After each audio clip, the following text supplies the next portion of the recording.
All praise, honor, and esteem to the true living God, the Most High, who is worthy to be praised forever. I want to have a discussion about something. There's this word, and it's called master.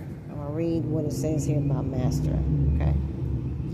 It says master. It says it is 1167 in the Strongs, and it's the word Baal, B-A-A-L, and it says citizens, inhabitants, rulers, lords, and it references 1166 in the Strongs. It says a master, hence a husband, owner, archer, babbler, bird, captain, chief man, confederate, dreamer, horseman. Jacinius says lord, master, possessor, owner. In Phoenician dialect, it says sea monument. In Sanskrit is the word pala, lord of the Phoenicians, especially of the Tyrrhenians. Says it was their principal deity, worshipped with great devotion together with Astarte by the Hebrews, especially in Samaria, the temple of Baal, and it says prophets of Baal. Okay, we know the prophets of Baal are false prophets. Now, like master, 1167 says citizens. And you know that people are citizens of the United States. Okay, then there was the 1964 Civil Rights Act, okay, where black Americans or black Africans or indigenous could vote, okay, because they couldn't vote, but then they were awarded the ability or privilege, I should say, to vote because they were considered citizens, okay. Well, that's really a bad deal there, and I'm going to tell you why. The true living guys, people have to understand, it was almost like, hold on one second. Okay, you take like, for example, why would the true living guys, people want to be citizens rather than have a birthright? You know, and not everybody has the birthright, but someone that has the birthright is someone that the true living God has called and the true living God has ordained. Okay, that is someone that has the birthright. Okay, but to say that they are citizens just to have the privilege of voting, you had to know that our people had no clue about what they were getting themselves involved in. And if you look at 1964, at the time the president was Lyndon B. Johnson. There are photos of him and MLK in the executive complex of the White House in the East Room, where they actually, there was a signing off on that.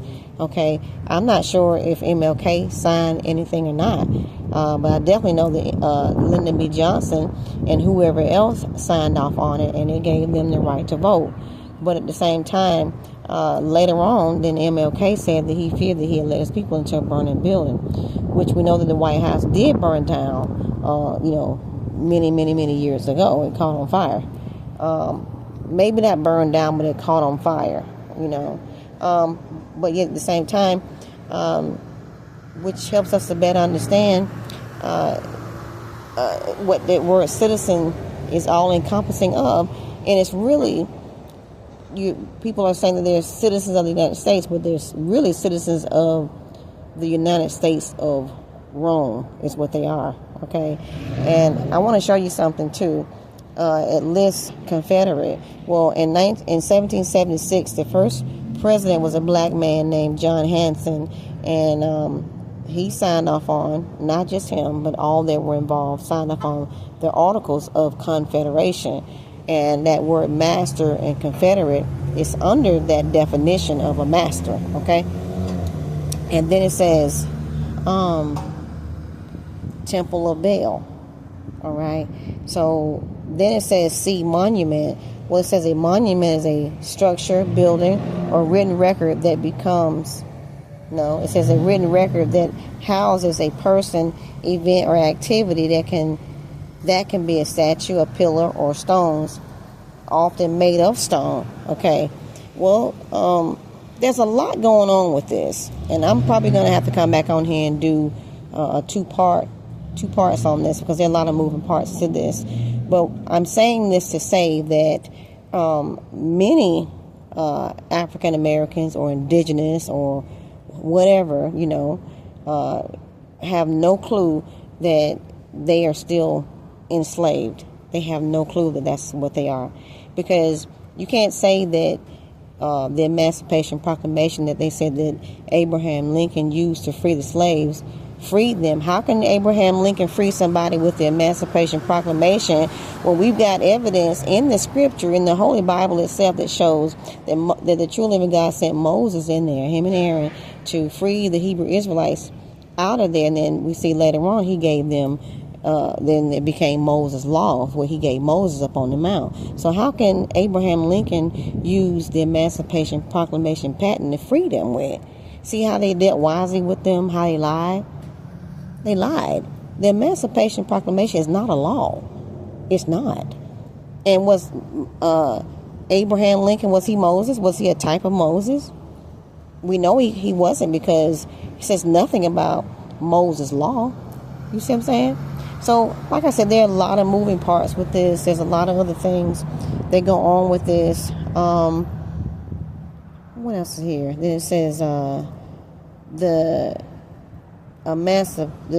Articles of Confederation was done in 1776, but then it was ratified, which is the same word as sanction, the same word as ordained, the same word as consecration, in 1781. You know what I'm saying? So what does that have to do with the law and order of the true and living God? Absolutely nothing. Absolutely. It says the first written constitution. How does the Constitution, how is that the same thing or equal to the true and living God law and order that he gave Moses? It is not the same. They are not the same. So how in the world can a written law of men, how can that override the law and order of the true and living God? It can't. It just simply can't do that. So this is just something to help you all to think. Okay? All right? But I love you all enough to tell you the truth. And until next time, be blessed.